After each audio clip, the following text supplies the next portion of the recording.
Today's story is one of those frontier legends that refuses to sit still.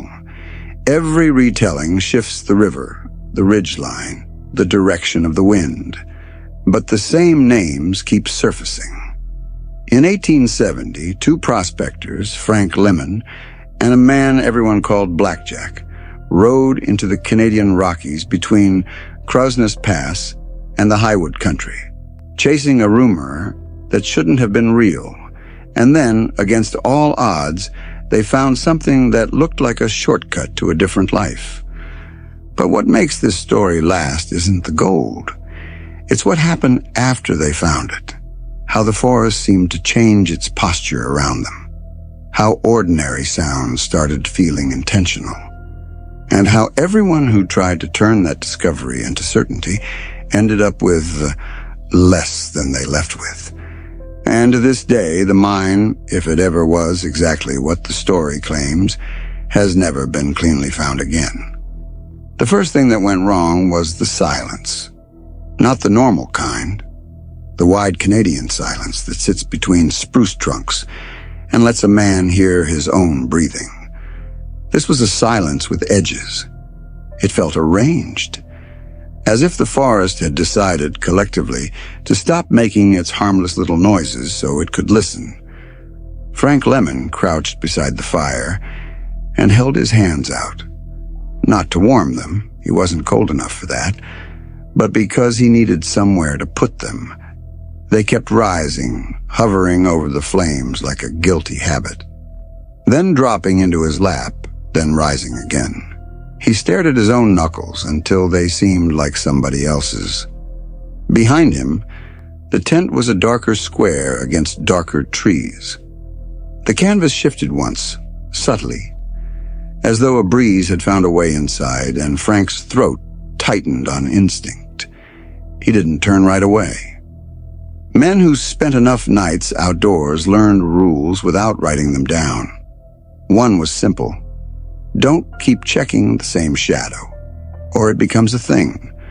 Don't teach your fear where to look. But he still couldn't help it. The moment his eyes slid toward the tent, he heard it again. The faintest sound, not quite a voice, not quite wind. A whisper that wasn't speaking to him so much as speaking about him. Frank stood, slow, careful with his joints, trying not to make the fire pop. He took one step, then another toward the tent. The ground was soft with needles. His boots made almost no sound. That was wrong too. He wanted sound. He wanted proof of his own weight on the earth. He reached the tent flap and stopped with his fingers hovering near the tie.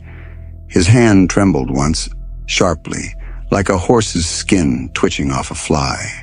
He swallowed, forcing air down. Inside the tent, someone breathed.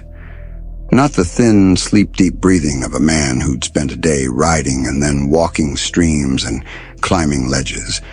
This sounded strained, caught, like the body was trying to remember how it worked. Frank's fingers pinched the tie, and from somewhere in the trees, close enough that it felt like it had come from behind his shoulder, something made a sound that could have been a laugh if it weren't so dry, if it weren't so pleased. Frank let go of the tie and staggered back a step, as though he'd been touched. The laugh stopped. The forest returned to its arranged silence. Then, very far off, an owl called once. One lonely note that made the night feel even larger, even emptier. Frank stood there staring at the tent, listening, and realized with a kind of sick clarity that the woods weren't empty. They were full of the sort of attention a man feels when he has done something, and the world has not yet decided what consequence fits. He went back to the fire and sat hard on the log. He kept his eyes on the flames this time, like a penitent man, like a boy afraid of his father's face. Above the fire, the smoke rose straight up into the still air and then vanished into darkness, as though swallowed. Frank told himself the smoke didn't look like anything. Smoke never looked like anything. It was just smoke. But it did look like something. It looked like a finger pointing.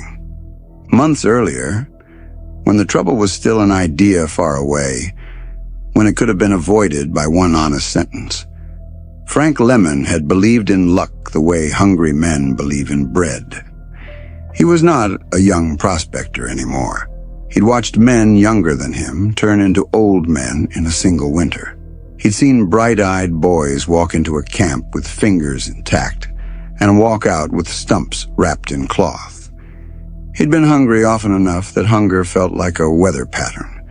Expected, survivable, nothing to complain about.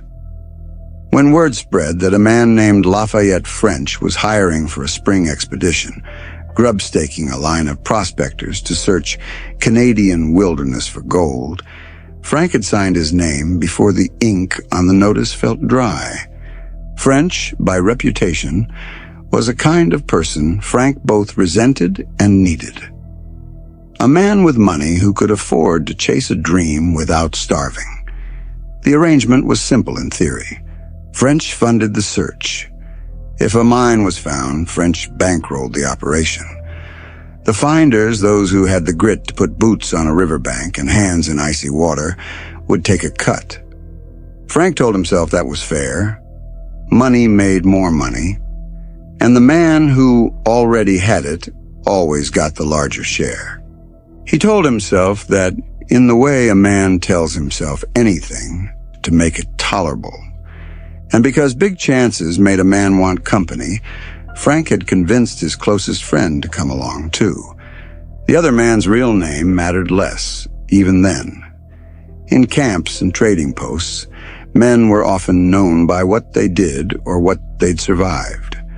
Frank's friend answered to Blackjack, a name that suggested risk and crooked luck and the kind of charm that got a man fed when he should have been turned away.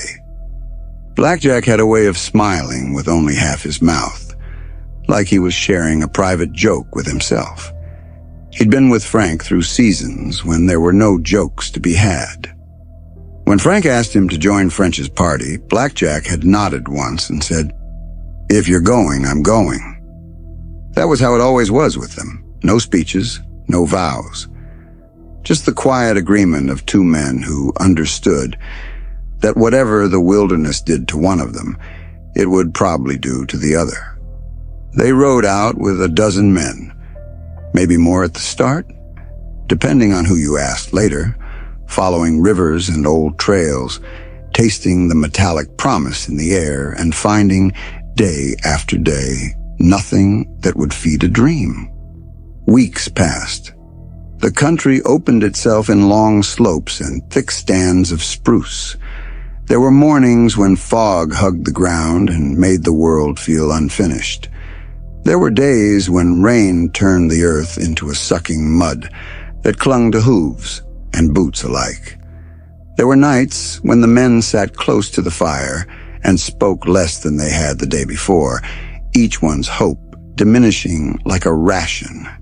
Frank's hope didn't diminish so much as sour. He began to think of home. Not a sweet place, not a warm place, but simply a place where the hunger made sense. A man could starve anywhere. At least at home you knew the names of the streets. By the time they rode along the North Saskatchewan, if it was that river and not another that later got named into the story, Frank was tired of looking. Tired of the ritual. Stop, pan, swear, move on. He rode near the back of the line and let his mind wander into bitterness. That was when he saw the trail. It wasn't grand. Not a road. Not even a clear cut through the forest. Just a narrow thread of dirt and flattened needles, slipping between trees, the kind of path you'd miss if you weren't already looking into the woods for an answer. Frank's horse slowed as if it felt Frank's attention shift. Frank pulled gently on the reins and came to a stop. The men ahead of him kept going, the line stretching forward, uninterested. He stared at that little trail until it felt like it stared back. There are moments a man can't explain later without sounding foolish. Frank would have called this one instinct, because that sounded respectable. But instinct didn't quite capture it. It was more like the trail had a weight to it, like a thought that keeps returning, no matter how many times you try to swallow it. Maybe the gold isn't in the river, he thought. Maybe it's in the woods. Maybe we've been looking where everyone looks because it's easy, not because it's right. He turned to call out to the group, to suggest they try something else for once. But when he looked back, the line had moved on. Every man except Blackjack, who had slowed and lingered. Blackjack's horse stood beside Frank's, head down, patient.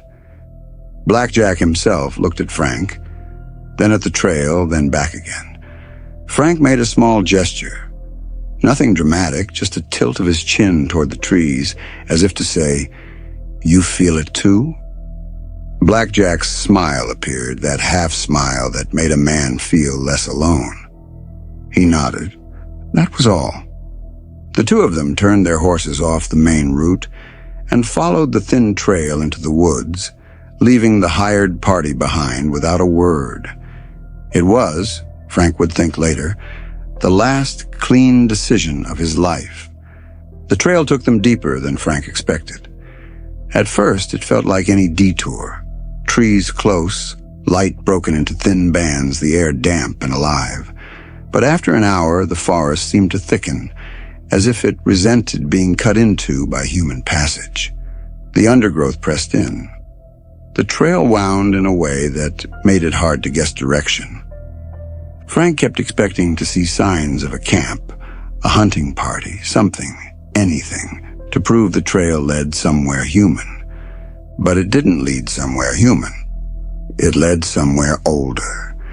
They rode in a loose silence, the way men do when they are saving their words for something that matters. Occasionally, Blackjack would say something small, about the angle of the sun, about the look of the ground, about how the forest seemed wrong for spring. Frank answered in grunts. Then the sound started. The first time Frank heard it, he thought it was his own imagination, a soft crunch behind them like a boot heel finding a stick. He turned in the saddle and saw only Blackjack. Frank faced forward again, annoyed at himself. Then it happened again. This time it sounded like more than 1 foot. A faint shuffle, a cadence that didn't match their horses. He turned again. Blackjack met his eyes and raised his brows as if to ask, "What?" Frank didn't answer at first. He listened. The forest didn't offer him anything except his horse's breathing. A third time, the faintest murmur, like a conversation carried through leaves. Frank felt the hair rise on his arms. He leaned toward Blackjack and kept his voice low. "You hear that?" Blackjack's face shifted.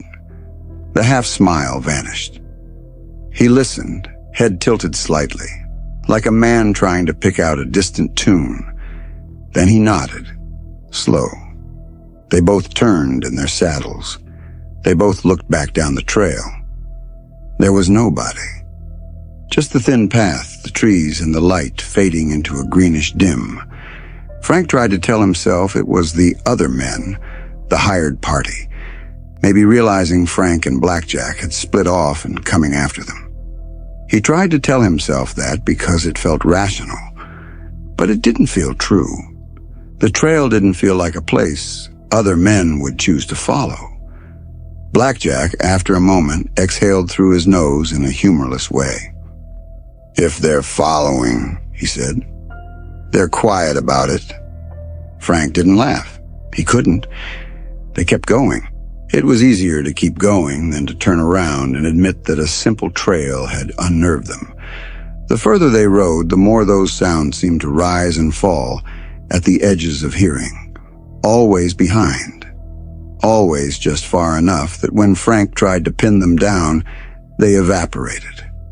Frank began to understand a kind of fear he'd never named before. Not fear of a bear, not fear of starvation, not fear of a storm. Fear of being led. They found water by accident. The trail dipped, then broke into a stony little run where a stream slipped between roots and rocks. The horses drank greedily. Frank and Blackjack dismounted and knelt to fill their canteens. The water was cold enough to sting. Frank scooped a handful and brought it to his mouth. The taste was sharp and clean. He swallowed, then looked down into the stream bed. At first he thought the sunlight was playing tricks, bright flecks dancing. Then he realized the flecks didn't move. They sat there in the gravel like somebody had spilled a handful of yellow teeth. Frank's breath caught. He leaned closer until his nose nearly touched the water. Gold, not dust. Not the fine shimmer you could talk yourself into seeing after too many disappointing pans. These were small nuggets, stubborn little lumps, unmistakable. Frank stared until his eyes hurt. Then, with a sudden, almost violent movement, he grabbed Blackjack by the sleeve and yanked him down. Blackjack looked, blinked once, and went still. For a moment, they did not speak. They simply listened to the water, as if the stream itself might tell them they were wrong. Then Blackjack let out a breath that sounded like a laugh, strangled before it could become joy. Frank's hands moved without permission. He plunged them into the stream and lifted a nugget out, heavy for its size. It sat wet and bright in his palm. He looked at Blackjack. Blackjack looked at Frank. They had both dreamed of this in different ways, and now the dream had weight. Frank's first instinct was not celebration. It was suspicion. He rose and began walking upstream along the bank, boots slipping on stones, eyes scanning the water. The gold became more frequent. The little nuggets turned into a trail of them like breadcrumbs thrown by a careless god. Blackjack followed, whispering words Frank didn't catch. Maybe prayers, maybe curses, maybe just disbelief. They climbed over a tangle of roots, pushed through brush, followed the stream as it narrowed and grew louder. Then they saw it. A rock ledge, high and raw, where water spilled down into the stream like a silver ribbon. And in the face of that ledge, caught in the stone itself, ran thick streaks that glinted like sunlight trapped underground. Gold, not scattered, not teased out in dust and flakes. Gold in veins, gold in promise. For a long moment, the two men simply stood there and stared, mouths open like fools. Then Blackjack grabbed Frank's shoulders and shook him once, hard, as if to make sure he was real. Frank laughed then, one sharp bark of sound that turned into another. He stepped forward, touched the rock with his fingertips, and felt the cold stone beneath the smooth shine. He turned his head, and the forest around them seemed to breathe. For a few minutes, the world belonged to them. That was the lie the gold told. Frank could almost see the future, sacks of it, barrels, a tidy cabin with a stove that always had fuel, boots that didn't have holes, meals that ended when he chose, not when the food ran out. He saw men who'd ignored him before suddenly greeting him like a brother. He saw the look on Lafayette French's face when Frank held power for once. Blackjack's eyes shone, but his shining looked different. It looked like awe and something like caution. They sat by the stream and ate a little. They spoke in quick bursts, voices too loud for the place and then too quiet as if the forest might overhear. They took samples, small pieces, the way a man might take proof from a dream in case he woke up and needed to convince himself it had happened. And then, inevitably, they began to talk about what came next. The question was simple. The answer was not. They were hired men. They were, in some telling, contractually bound to report a fine to Lafayette French, who had put his money behind the expedition. If they reported it, French would arrive with men and equipment and claim the lion's share, cutting Frank and Blackjack their promised portion. if they didn't. Frank didn't say the words at first. He didn't have to. The gold said them for him. If they didn't, the mine could be theirs. Not legally, not cleanly. But in the wilderness, men had lived off less honesty than that. Blackjack chewed his ration slowly, looking at the water. Frank watched him. "You thinking what I'm thinking?" Frank asked. Blackjack's mouth twitched. "I'm thinking a lot of things," he said. Frank nodded as if that was agreement. The forest around them remained quiet, patient, as if it had all night. They camped in a clearing not far from the ledge. Frank chose the spot because it was close enough to the gold that he could feel it in his bones, and because the trees opened just enough to let the sky show its pale, evening face. It made him feel less trapped. Blackjack went to gather firewood. Frank set the tent, his fingers moving automatically through familiar motions, stakes, rope, canvas. As he worked, the whispers returned. At first, they seemed like wind in branches, the ordinary hiss of needles against each other. Then Frank realized the branches weren't moving. He paused, holding a rope in his hands, and listened. The sound was not a word exactly, more like a texture, like people murmuring behind a closed door. Frank turned his head slowly, scanning the tree line. Nothing. He forced himself to keep working. A few minutes later, he heard it again, closer. He looked toward the sound and saw, at the edge of his vision, a shadow that moved wrong, like someone shifting weight. Frank's stomach clenched. He stepped toward it. The shadow vanished. Blackjack returned with the wood slung in his arms. He dropped it and studied Frank's face. "You're pale," Blackjack said. Frank shook his head too fast. "Just thinking," he said. Blackjack's eyes narrowed. He looked around the clearing, then back at Frank. "About what?" Frank didn't answer. He didn't know how to say, "I feel watched," without feeling ridiculous. He didn't know how to explain a sensation that lived in his skin.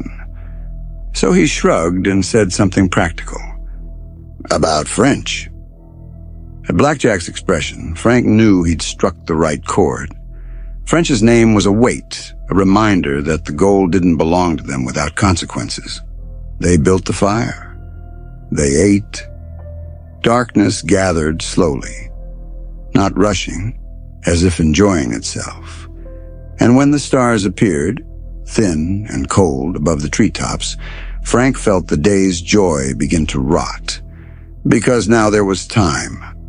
Time for thought. Time for the future to press itself against the present. They sat on a log by the fire. The flames made Blackjack's face look older, carving lines where daylight hadn't. Frank stared into the coals, watching them pulse like living eyes. Blackjack spoke first. "We can't stay here long," he said. "Not like this." Frank's jaw tightened. "We don't have to stay long," he said. "We market. We take enough to prove it. Then we go back, when the weather's right, with what we need." Blackjack nodded slowly, then said, "And then what?" Frank looked at him. Blackjack's gaze held steady. "And then," Blackjack continued, "we tell French." Frank's blood moved in his ears. He heard the sentence like a slap, not because it was surprising, but because it made his own thoughts feel exposed. "We tell French," Frank repeated, tasting the bitterness. "Why?" "So he can make us rich, the way a man throws scraps to dogs." Blackjack's eyes didn't flare. He wasn't that type. His anger, when it came like cold steel. "Because it's the agreement," Blackjack said. "Because if we lie, we'll spend the rest of our lives looking over our shoulders." Frank laughed once, sharp. "We spend our lives looking over our shoulders anyway," he said. "That's what men like us do. Difference is, with this He gestured toward the dark woods, toward the stream, toward the ledge that glinted in his mind like a promise. With this, we'd be looking over our shoulders from a warm house. Blackjack's mouth tightened. "You want to steal it," he said flatly. Frank leaned forward, heat rising in his chest. "I want to survive," he said. "I want to stop being the kind of man who takes orders from men who've never bled for their food." Blackjack stared at the fire, then back at Frank. "I'd rather be poor and honest," he said, voice low, "than rich and rotten."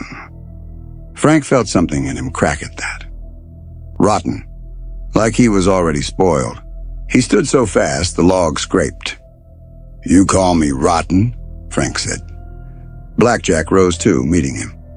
They were close enough that Frank could smell smoke on Blackjack's clothes and the faint sourness of sweat. "I'm saying what it is," Blackjack said. "We tell French. We take our cut. We live clean." Frank shook his head, almost frantic. "Clean," he echoed. "Clean doesn't keep you warm." Blackjack's voice sharpened. "And greed doesn't keep you human." The argument escalated the way arguments do when they've been waiting for years beneath friendship. All the small resentments, unspoken, unacknowledged, found their chance. Frank accused Blackjack of being naive, of clinging to morality like a child clings to a blanket. Blackjack accused Frank of being hungry enough to eat his own soul. They shouted, they pointed, they spoke over each other until words became sound. And through it all, the forest listened. At some point, Blackjack threw his hands up. "Enough!" he snapped. He turned and stormed toward the tent, yanking the flap open and disappearing inside, leaving Frank alone by the fire with his rage. Frank stood there breathing hard, fists clenched. The fire cracked. Sparks rose and vanished. He wanted to go after Blackjack and apologize. He wanted to sit down and laugh at themselves, to pull their friendship back from the edge. But the gold sat in his thoughts like a stone. "A man could apologize tomorrow," the gold whispered. "A man could make it right later." Frank stood in silence, listening to Blackjack shift inside the tent, then settle. Soon the sound of Blackjack's breathing changed, slowed, deepened. Sleep. Frank sat back down on the log, staring at the fire until it looked like a mouth. He told himself he would sleep too. He told himself the argument was nothing, just two exhausted men overwhelmed by a miracle. He told himself tomorrow would bring clarity. But when he finally crawled into the tent, the air inside felt too close. Blackjack lay turned away, already snoring softly, the sound steady and trusting. Frank lay down beside him, and the darkness in Frank's mind began to pace. Hours passed. The fire outside dwindled. The tent canvas cooled. The night deepened.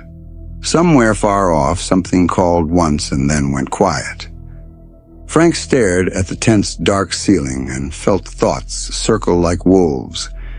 At first they were simple. Convince Blackjack. Explain it better. Appeal to his loyalty, his fear, his love of comfort. Then they hardened. Blackjack will tell French. Blackjack will ruin this. Blackjack will turn you back into the same man you were yesterday. Hungry, overlooked, obedient. Frank's breathing grew shallow. He turned his head and listened to Blackjack snoring, that steady rhythm that said, "I am safe. I am sleeping beside my friend." Friend. The word began to feel strange, thin. Frank thought of Lafayette French's face, how it would look when French heard of the mine. French would smile, French would nod, French would act grateful, and then French would take. That's what men like French did. They took. Frank squeezed his eyes shut. He tried to force his mind into quiet. That was when he heard it again. The whispering. Not outside this time. not in the trees. Inside his head, as if his own thoughts had acquired a second voice. You can't let him. You can't let him speak. You can't let him take it from you. Frank's heart hammered. He turned onto his side, facing Blackjack's back.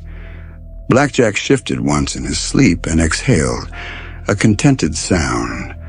Frank's throat tightened. He tried to tell himself to stop, to breathe, to remember who Blackjack was, to remember every winter night, every shared ration, every quiet nod of loyalty. But the gold had changed the meaning of those memories. Now they looked like investments.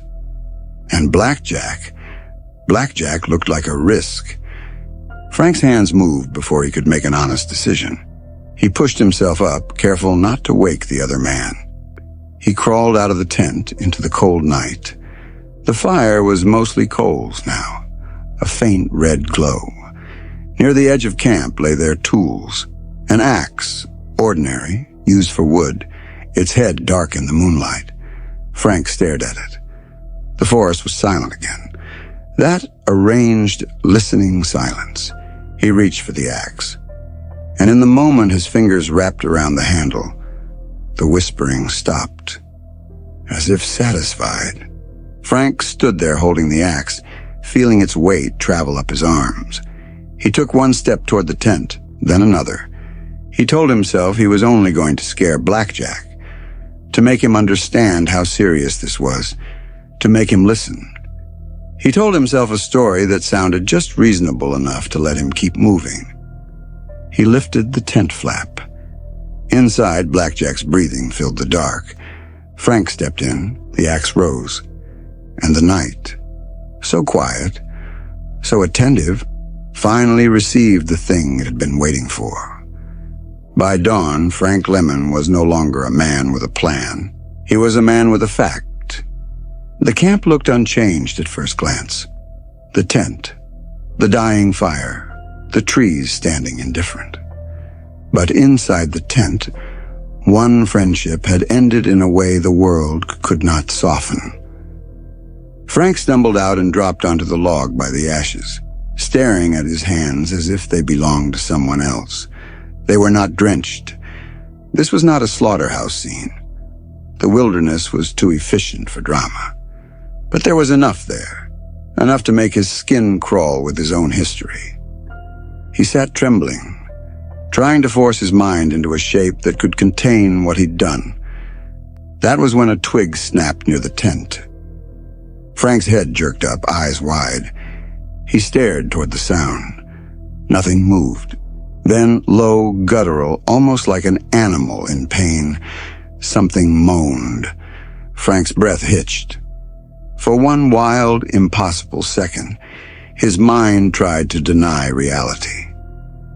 Blackjack can't be... No. He knew what he'd done. He knew it the way the body knows fire is hot. The moan grew louder, closer. It sounded like it was coming from the tent, but also from the trees, and also from behind Frank's own ribs. Frank stood, swaying, axe still in his hand, and the air felt suddenly thick, like water. Then the whispering returned, clearer now, no longer a murmur at the edge. It was not a single voice. It was many, layered, intimate, as though the forest had learned his name. Frank couldn't make out every word. He wouldn't have wanted to. But he understood the meaning in the way you understand a verdict before the judge finishes speaking. This place knew what he'd done. This place would not let him keep it clean. The moan stopped abruptly. The whispering stopped too. Silence. Then, from inside the tent, a sound tore through the clearing. A scream, high and human, so raw it turned Frank's stomach into ice. Frank didn't think. He didn't reason. He didn't even pray. He ran. He bolted to his horse, fumbled with the reins, hauled himself up, and galloped blindly into the trees, away from the stream, away from the ledge, away from the gold that had promised him a new life. Behind him, the forest sounded alive, not with animals, not with wind, with footsteps, heavy, pacing, keeping up, and under it that whispering again, close enough that Frank could almost feel breath on his neck. He did not turn around. He rode until his muscles burned, until his throat tasted of bile, until his horse's breathing became ragged. Hours later, by luck, by accident, by some mercy he did not deserve, he burst out of the tree line into a settlement. A small place, rough and human, where smoke rose from chimneys and daylight struck wood and dirt. The moment his horse's hooves hit the open ground, the whispering stopped. The footsteps stopped. Frank nearly fell out of the saddle from relief so sharp it felt like pain. He slid down and stood there shaking, staring back at the forest as though it might step into town after him. It didn't. Not openly. Frank had arrived at a border the wilderness respected, if only because it had other ways of reaching a man once he was among people. Frank's first thought was not to hide. It was to be saved. He asked for a church the way a drowning man asks for air. When he found one, a plain building, not grand but solid, he sat on the steps and waited through the night, eyes fixed on the dark door as if it might open and let him crawl inside. At dawn, a priest arrived. He looked down at Frank Lemon, muddy, hollow-eyed, shaking, and his expression tightened with suspicion. Frank stood too fast and grabbed the priest's sleeve. "You have to help me," Frank said, voice breaking. "You have to—" The priest pulled back, startled, then forced calm. "What's happened to you?" he asked. Frank tried to explain, but guilt makes language strange. It tangles a man. It makes him speak in fragments and desperate leaps. He spoke of the gold. He spoke of the ledge. He spoke of his friend. He spoke of something in the woods that had noticed them. And then, because terror makes honesty easier than living with yourself, he confessed. Not in elegant words, not in a neat narrative, just the bare truth. There had been an argument, and then there had been a night, and then there had been an act that couldn't be taken back. The priest listened. At first, he seemed to think Frank was mad. But the moment Frank showed him the samples, the little pieces of proof, the bright metal that didn't care who bled for it, the priest's face changed in a way Frank would remember later with a shiver.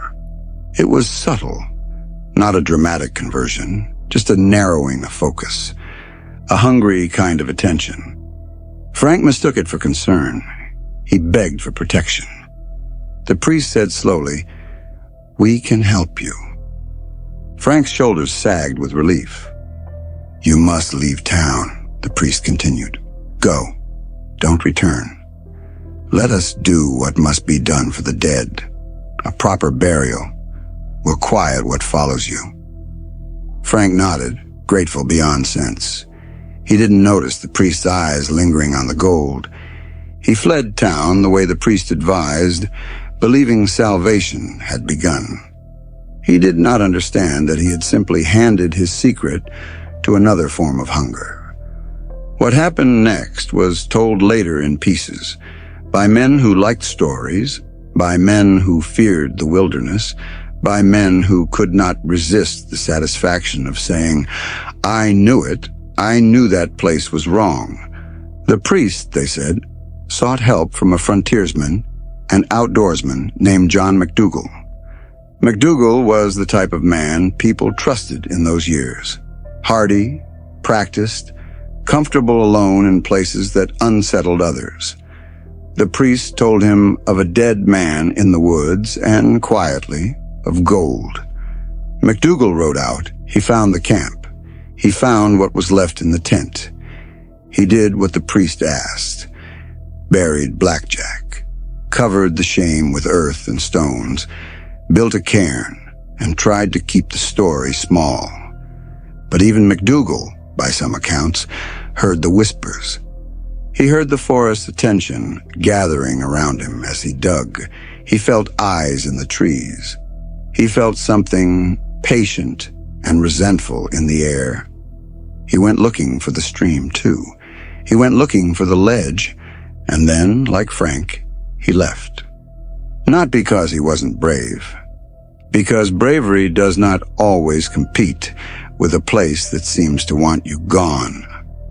Back in town, the priest tried to turn the burial into a stepping stone. He planned, quietly, to bring a party back, to claim the mine before anyone else could.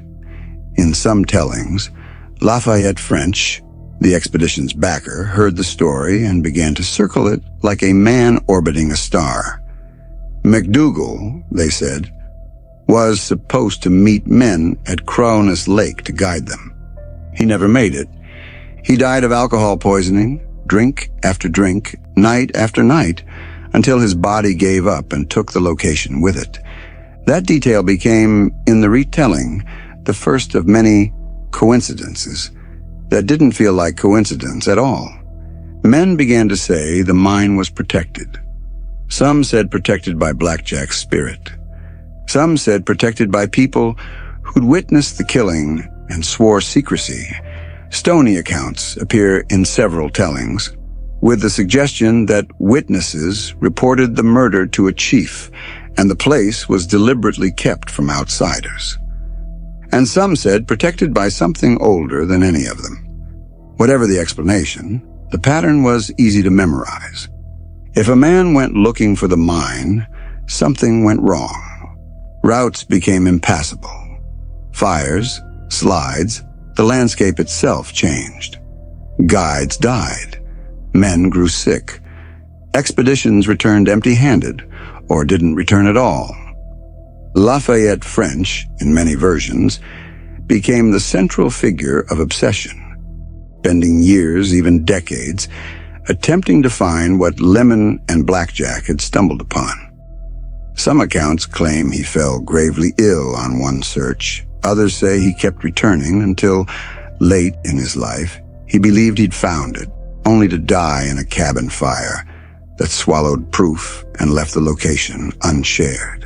Frank Lemon's own fate, what became of him after he fled, was told with less certainty, but with the same moral shape. A man who could not return to the place without coming apart. A man whose mind frayed around the edges of a trail he could no longer name. And so the mine became what it was always going to become. Not a site on a map. A story, a warning, a kind of mirror the wilderness held up to men and asked, what do you do when a miracle arrives and asks you to choose what kind of person you are? Because that was the part that lingered, even when the dates shifted and the rivers traded names. Two men found something that could have saved them, and before a single proper shovel of ore was taken, it destroyed them. The tangible truth, the resolution you can't argue with, was simple. No confirmed rediscovery, no clean claim, no modern operation that proved the ledge beyond story. The gold, if it existed as told, stayed where it was. But the residue, the thing that refused to settle, was the emptiness people described at the campsite afterward. A grave that didn't stay built. A tent that didn't stay put. The sense that in that patch of woods between pass and river, something had listened and remembered. And if the mine is still there, waiting, it isn't waiting like treasure waits. It's waiting like a consequence waits. This was Midnight Horror Society, dark curiosity for sleep. Until your next midnight session, sleep well.